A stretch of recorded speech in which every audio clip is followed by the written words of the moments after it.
Saya bangkit, Ipoh Timur bangkit untuk mula-mula nak tanya beberapa soalan. Tahu tak ahli-ahli yang berhormat, apa persamaan atau titik persamaan di antara syarikat Google, Facebook, Dropbox, Dell dan Microsoft?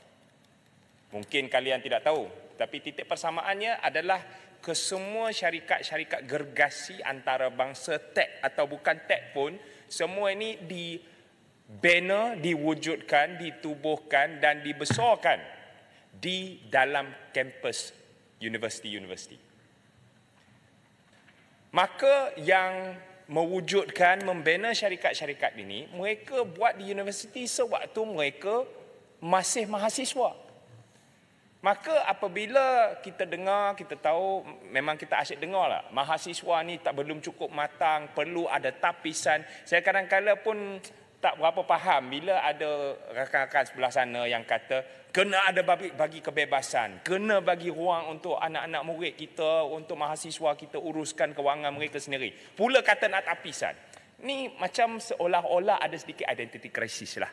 Jadi nak tapir ke nak bagi kebebasan itu terpulang kepada ahli-ahli yang berhormat di sana. Tapi di sini saya rasa Kementerian Pengajian Tinggi telah mengorak langkah dan telah menunjukkan azam dan tekad melalui pindaan AUKU ini yang amat bersejarah untuk membuka ruang yang sebesar-besar sebaik-baiknya untuk memberi kebebasan kepada mahasiswa kita untuk mengurus kewangan mereka sendiri. Namun demikian, saya juga pada ketika yang sama hendak menanya kepada Yang Berhormat Menteri. Apabila ruang dibuka untuk mereka memungut dana, sudah tentu kita perlu tanya soalan. Yang Berhormat Pasir Mas tadi ada kata, oh mungkinlah akan dijadikan, ada orang akan salah gunakan wadah-wadah ini, akaun-akaun ini untuk dijadikan jutawan. Tapi kita nak tanya,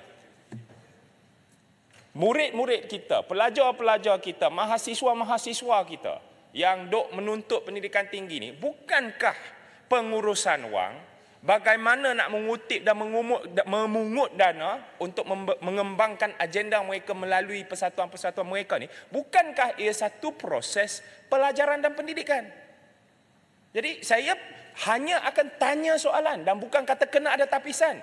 Kalau dalam prosesnya dibuka ruang ada peraturan-peraturan yang menanyakan duit ini kalau tiba-tibanya masuk 10 juta ke 100 juta lah, tanyalah soalan. Ipoh Timur. Ya. Soalan boleh? Boleh. Saya nak tanya pandangan Ipoh Timur. Kalau dana tu daripada dana asing yang tujuannya untuk menghancurkan negara kita melalui persatuan mahasiswa ni, bagaimana kita nak menyelesaikan masalah tu?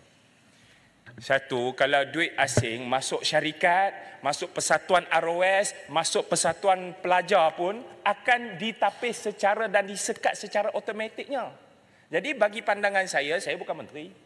Jadi mungkin soalan yang diutarakan oleh sahabat saya dari Pulai ini mungkin Yang Berhormat Menteri boleh jawab, tetapi bagi saya dalam keadaan sebegitu, kalau ada pengaruh-pengaruh asing yang nak bagi 10 juta untuk hancurkan negara, sudah tentu duit itu takkan masuk pun. Kan? Jadi bank negara takkan tiba-tiba untuk satu akaun persatuan pelajar masuk 10 juta ke 1 juta, saya rasa perkara itu tidak akan berlaku. Tapi walau bagaimanapun, soalan yang perlu diajukan dan ditanyakan dalam prosesnya, adakah apa jua punca kewangan atau apa jua punca dermaan juga boleh diterima? Mungkin Yang Berhormat Menteri boleh memberi sedikit ulasan sama adanya had-had yang tertentu yang mungkin akan diwartakan sebagai peraturan kemudian dan kelak. Adakah apa jua jenis derma pun boleh diterima dan bagaimana perkara seperti yang dibawa oleh Pulai ini boleh disekat secara nyata dalam peraturan dan aktanya sendiri. Sudah tentu apabila kebebasan diberi, kita perlu membina kapasiti untuk mengguna sebaik-baiknya kebebasan tersebut. Saya juga ingin menanya kepada Yang Berhormat Menteri sama ada program-program yang berkala atau yang tidak berkala lah, yang mungkin setiap bulan akan ada satu kursus untuk semua yang baru saja nak dah buka satu akaun baru, nak buka persatuan baru, adakah kursus atau pendidikan atau latihan akan dibekalkan kepada mereka yang bakal buka akaun selepas ini? Saya rasa masa dah tamat. Sekian, terima kasih.